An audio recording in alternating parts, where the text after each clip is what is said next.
দৰ্শকসকল, আজি পুনৰ মোৰ ইউটিউব চেনেল নইজিং বেণ্ডলৈ আপোনালোকক স্বাগতম জনাইছোঁ। আৰু মই বৰ্তমান বৰডুমচাৰ কোনাই পথাৰ নামৰ গাঁওখনত আছোঁ, যিখন গাঁও মোৰ নিজৰ গাঁও হয়। আৰু আজি মই বিশেষ এটা ব্যক্তিগত কামৰ কাৰণে মোৰ নিজ গাঁৱৰ পৰা ডিগবৈলৈ ৰাওনা হৈ আছোঁ।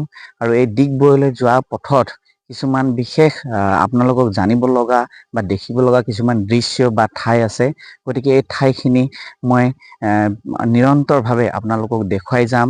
আৰু এই যি বৰডুমচাৰ পৰা ডিগবৈলৈ যোৱা পথত কিমান কি সুবিধা অসুবিধা আছে, আপোনালোকক এই সকলোবোৰ মই আজি এই মোৰ যাত্ৰাত দেখুৱাই যাম।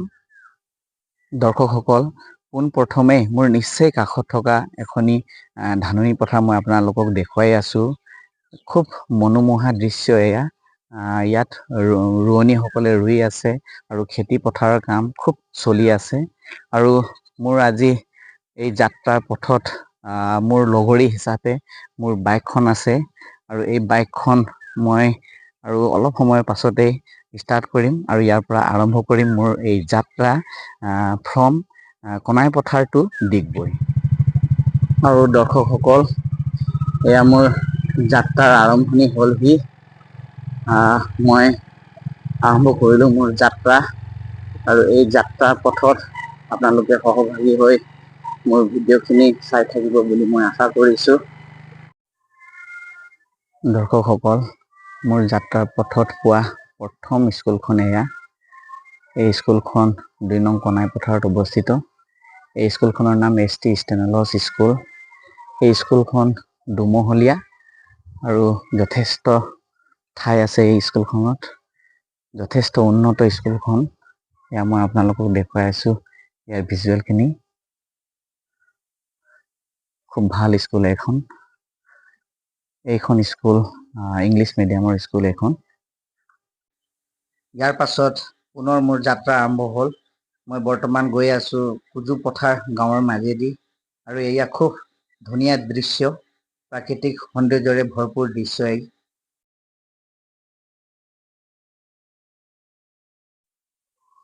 দৰ্শকসকল, খন্তেক সময়ৰ কাৰণে মই মোৰ বাইকখনৰ পৰা নামিলোঁ। আৰু মই এই যি দৃশ্য দেখুৱাই আছোঁ, এই দৃশ্যখন শংকৰদেৱ হাইস্কুলৰ হয়, কুজু পথাৰ। খুব ভাল দৃশ্য।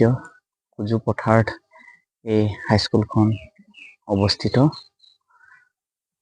এই হাইস্কুলখনৰ কাষতে এখন ডাঙৰ খেলপথাৰ আছে। এই খেলপথাৰত এই বিদ্যালয়খনৰ ছাত্ৰ ছাত্ৰীসকলে আৰু লগতে এই গাঁওখনৰ যুৱক যুৱতীসকলে ইয়াত বিভিন্ন ধৰণৰ খেল খেলে। আৰু এইখন শংকৰদেৱ হাইস্কুলৰ দৃশ্য।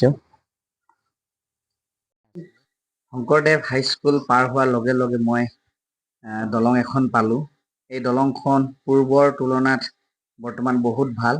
কাৰণ আগত এই দলংখন যেতিয়া নিৰ্মাণ হোৱা নাছিল সম্পূৰ্ণ, তেতিয়া ৰাইজে বহুত অসুবিধাৰ সন্মুখীন হ'ব লগা হৈছিল।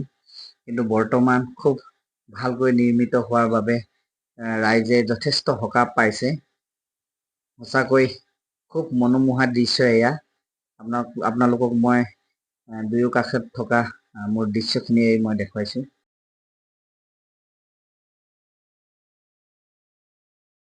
দৰ্শকসকল, আৰু বৰ বেছি দূৰত্ব নহয়।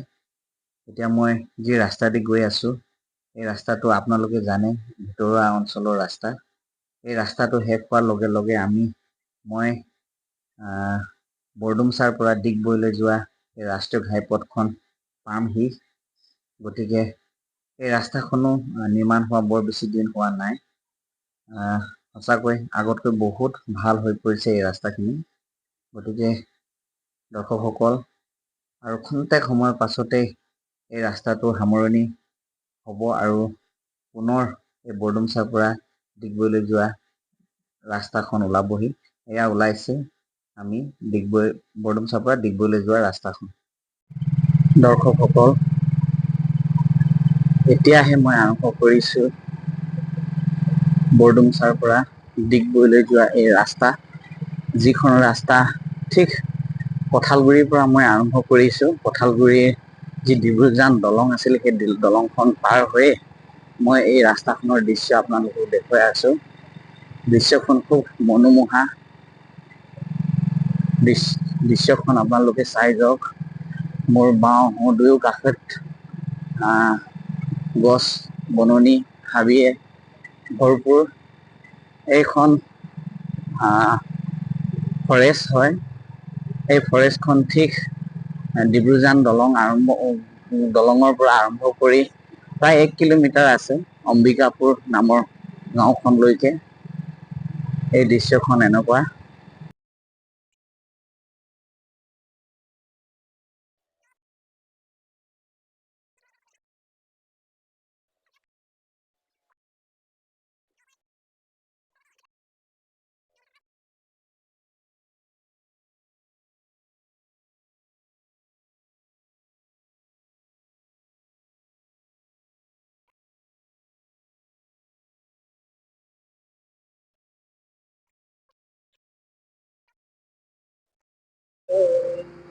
মোৰ যাত্ৰাৰ পথত প্ৰথম লগ পোৱা অৰ্থাৎ দৃষ্টিগোচৰ হোৱা এইখন চাহ বাগিচা, Bormajan tea estate, Arunoday tea estate private limited. এইখন ঠিক বৰ্মাজানত অৱস্থিত। এখন ব্যক্তিগত খণ্ডৰ চাহ বাগিচা। এই চাহ বাগিচা বহুত ডাঙৰ এৰিয়াত আছে আৰু এই চাহ বাগিচাত যথেষ্ট লোকসকলে সংস্থাপন পাই নিজৰ জীৱিকা অৰ্জন কৰি আছে। দৰ্শকসকল, মই বৰ্তমান ঠিক বৰ্মাজান তিনিআলিৰ পৰা আকৌ আৰম্ভ কৰিছোঁ। আপোনালোকে যিখিনি ঠাই দেখি আছে সেইখিনি বৰ্মাজান তিনিআলি পাৰ হৈ এই দৃশ্যখিনি এনেকুৱা আছে। গতিকে ইয়াৰ দুয়ো কাষত মানুহৰ ঘৰবোৰ আপোনালোকে দেখিবলৈ পাব।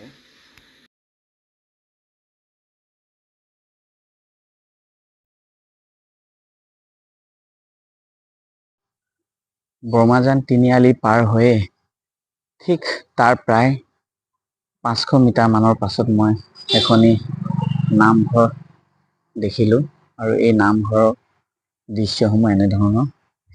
এই নামঘৰৰ নাম হ'ল ব্ৰহ্মাজান সাৰ্বজনীন নামঘৰ, ব্ৰহ্মাজান গাঁও। এখন খুব ধুনীয়া নামঘৰ। অসমীয়া সংস্কৃতিৰ অংগ।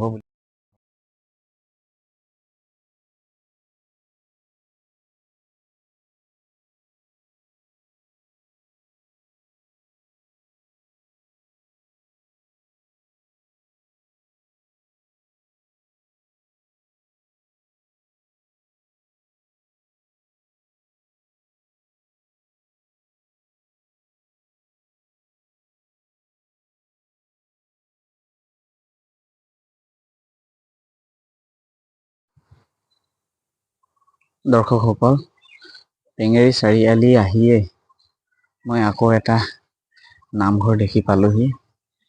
এই নামঘৰ সাৰ্বজনীন পেঙেৰি চাৰিআলি নামঘৰ। 1957 চনতে স্থাপিত হোৱা এই নামঘৰখন।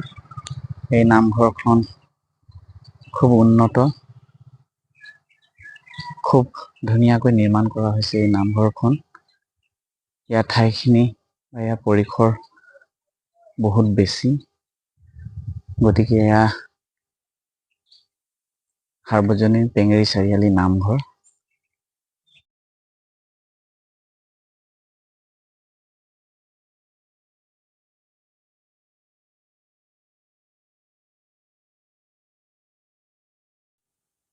দৰ্শকসকল, মই আপোনালোকক এখন তোৰণ দেখুৱাবলৈ গৈ আছো। এয়া এখন তোৰণ। এই তোৰণখন আপোনালোকে ডিগবৈৰ পৰা পেঙেৰি বৰডুমচালৈ আহোঁতে পেঙেৰি চাৰিআলি পোৱাৰ ঠিক আগতে আপোনালোকে এই তোৰণখন দেখি পাবহি। এই তোৰণখন বনোৱা হৈছে অসম সাহিত্য সভাৰ ৭৪ সংখ্যক বুঢ়ীদিহিং বৰডুমচা অধিৱেশন 2018 চনত হৈছিলে। তাৰ স্মৰণতেই এই তোৰণখন, এই স্মাৰক তোৰণখন নিৰ্মাণ কৰা হৈছে। ই এক আমি বৰডুমচা পেঙেৰি অঞ্চলবাসী ৰাইজৰ কাৰণে খুব গৌৰৱৰ বিষয়। ইয়াত খুব ধুনীয়াকৈ অসম সাহিত্য সভাৰ এই তোৰণখনত লিখা আছে চিৰ চেনেহী মোৰ ভাষা জননী বুলি। ই এক গৌৰৱ আমাৰ বাবে। খুব ধুনীয়াকৈ এই তোৰণখন বনোৱা হৈছে। এই তোৰণখনত যথেষ্ট খৰচ কৰা হৈছে বুলি আমি অনুমান কৰিব পাৰিছো। আৰু এই তোৰণখন নিৰ্মাণ কৰাত বিশেষ ভূমিকা থকা অসম সাহিত্য সভাৰ প্ৰতিজন বিষয়ববীয়ালৈ আমি ধন্যবাদ জ্ঞাপন কৰিছো। আৰু লগতে অসম চৰকাৰকো আমি ধন্যবাদ জ্ঞাপন কৰিছো। কাৰণ ই এক চিৰস্মৰণীয় তোৰণ। এই তোৰণখনে সদায় আমাক সোঁৱৰাই থাকিব যে 2018 চনত আমাৰ এই বুঢ়ীদিহিং বৰডুমচাত পেঙেৰি বৰডুমচাত এই অসম সাহিত্য সভাৰ ৭৪ সংখ্যক বুঢ়ীদিহিং বৰডুমচা অধিৱেশন অনুষ্ঠিত হৈছিলে। ই আমাৰ সকলোৰ কাৰণে এক গৌৰৱৰ বিষয়।